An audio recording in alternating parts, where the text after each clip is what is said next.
Et salut tout le monde, on se retrouve aujourd'hui pour une nouvelle vidéo et aujourd'hui on est un jour après le match PSG face à Manchester City et donc on se retrouve comme d'habitude pour un débrief de ce match.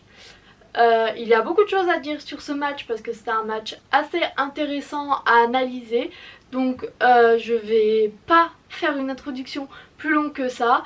On va se retrouver juste après le générique et voilà.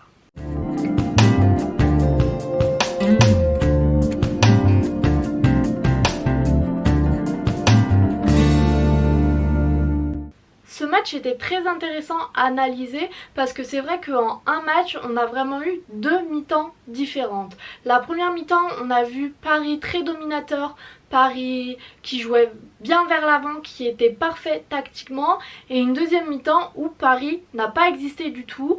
Et donc je pense que mon débrief va se structurer comme cela.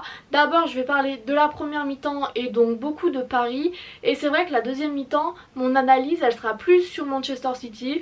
Donc au niveau de ma vidéo ça m'arrange, comme ça je peux parler des deux équipes et voilà, on va partir là-dessus. Pour la première mi-temps, c'est vrai que Paris a vraiment dominé, que ça soit dans les duels, dans la tactique, dans les passes, dans les transitions, tout ça. Paris était très dominant. Ils ont pratiquement joué entièrement la première mi-temps tout seul parce que c'est vrai que Manchester City a eu quelques occasions mais n'était pas très présent. C'était pas le Manchester City qu'on connaît le plus en première ligue par exemple.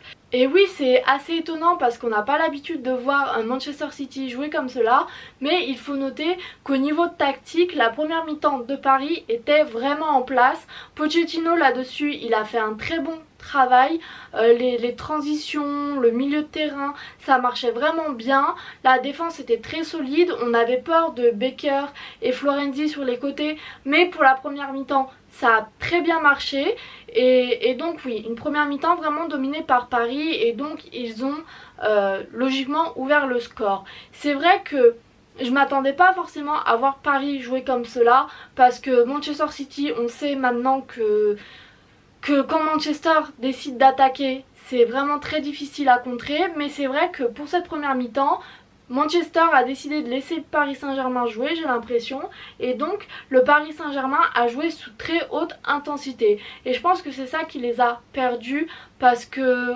c'est un problème récurrent au Paris Saint-Germain.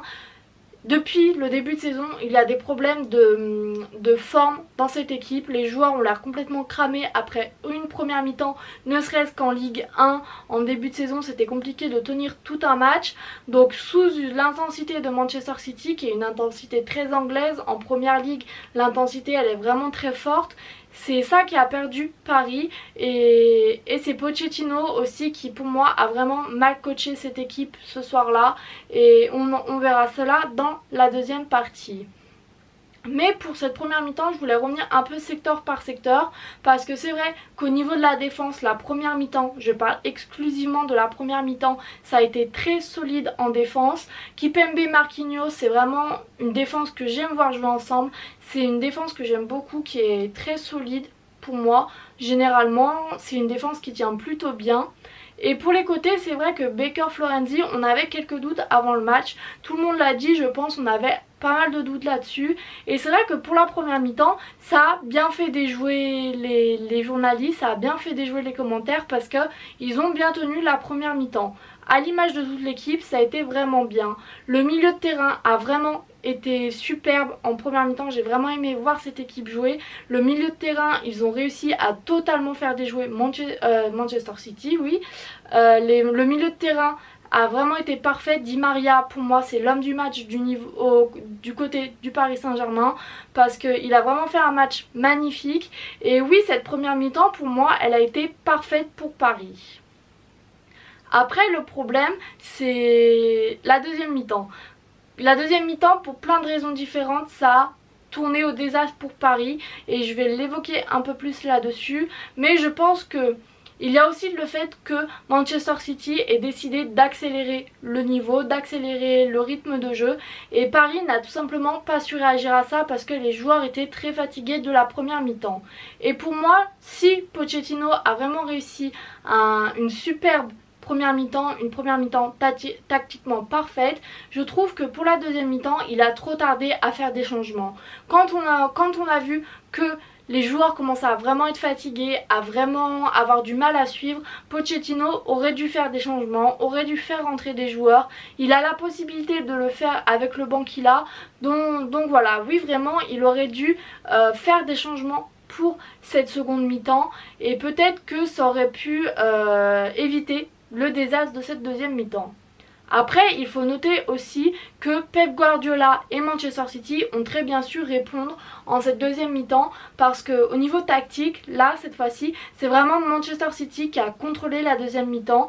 À l'image de Paris en première mi-temps, Manchester City a complètement pris possession du ballon et en tant que supporter de Tottenham, je vois Manchester City évoluer en Première Ligue. Et c'est le Manchester City que l'on voit en Première Ligue, qui presse haut, qui va au duel, qui gagne les duels, qui gagne la bataille du milieu, qui gagne tout cela. Et forcément, quand on laisse trop faire Manchester City, au bout d'un moment, il y a un but. Sur coup de pied arrêté, sur une action anodine, il y a but. Et c'est cela qui fait de Manchester City une très grande équipe parce qu'ils ont cette force-là à se projeter en avant, à très bien jouer quand ils le décident et voilà.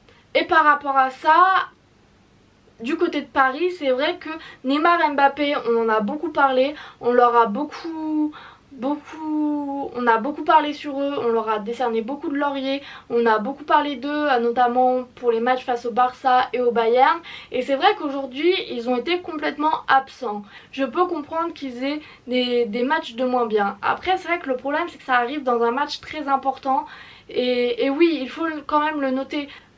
Et sans méchanceté ni rien, il faut noter que Neymar et Mbappé ont vraiment fait un match pas bien. C'était vraiment un match compliqué pour eux, ils n'ont pas pesé sur le jeu.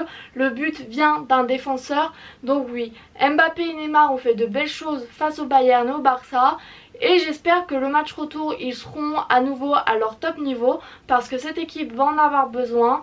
2-1 à l'extérieur, ça fait mal, mais c'est pas non plus le pire score possible. Paris va aller jouer à Manchester City la semaine prochaine. Pochettino, on le sait, peut avoir des coups de génie, peut renverser la tendance très vite. Il l'a déjà fait par le passé et j'espère de tout mon cœur qu'il va le faire encore cette fois-ci. Et pour moi, je ne dis pas que c'est impossible pour Paris d'aller se qualifier parce que oui, ça va être difficile. Mais dans l'état actuel, on voit aussi que Paris a beaucoup plus de mal à jouer à domicile qu'à l'extérieur. On l'a vu face au Bayern, au Barça.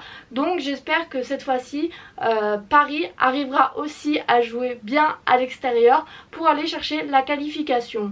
En pensant que les buts à l'extérieur comptent double, pour eux c'est pas non plus impossible. Ça va être très compliqué mais pour moi ce n'est pas impossible. Après oui, il va falloir revoir certaines choses. Je pense que sur ce match là, le coaching de Pochettino n'a pas été bien. Il aurait dû sortir des joueurs plus tôt, il aurait dû faire des changements plus tôt et voilà, c'est vraiment cela moi que je pointerai du doigt parce que en soi que les joueurs soient fatigués après une mi-temps, c'est pas normal à ce haut niveau, mais si t'es fatigué, tu peux rien y faire. Les joueurs ne vont pas tout d'un coup se dire je vais arrêter d'être fatigué et je vais reprendre le jeu comme je jouais en première mi-temps. Cela c'est vraiment Pochettino qui doit gérer et gérer ses joueurs pour permettre un pressing et un rythme de jeu qui a une certaine continuité pendant le match et pas comme celui-là où on a vu une première mi-temps totalement différente de la deuxième. Et voilà, pour finir, je dirais juste quelque chose que j'ai peut-être pas assez dit dans cette vidéo. Oui, Paris a très bien joué en première mi-temps, moins en deuxième mi-temps, mais il faut pas juste noter que Paris a été nul en deuxième mi-temps, il faut aussi noter que Manchester City a été très fort dans la réponse de deuxième mi-temps. Kevin De Bruyne, c'est vraiment un joueur fantastique à regarder jouer, à regarder évoluer à Manchester City. Donc voilà, oui, Paris a été peu présent en deuxième mi-temps, mais il ne faut pas oublier aussi la qualité de Manchester City. C'est la meilleure équipe d'Angleterre à mon sens et on le voit ce soir, c'est vraiment une équipe qui quand elle décide de dominer, domine totalement et voilà. Voilà pour ce match. C'est vrai que moi personnellement ça a été un match très intéressant pour moi parce que voir deux mi-temps totalement différentes ça arrive pas souvent dans les matchs et donc ça a rendu le match encore un peu plus savoureux pour moi. J'espère que Paris arrivera à renverser la tendance et nous faire un très beau match retour où ils arriveront à jouer les demi-temps complètes. J'espère que Pochettino va remettre en cause ses choix, son coaching et voilà. J'espère que cette vidéo vous aura plu et quant à moi je vous dis à ce week-end pour une nouvelle vidéo et salut!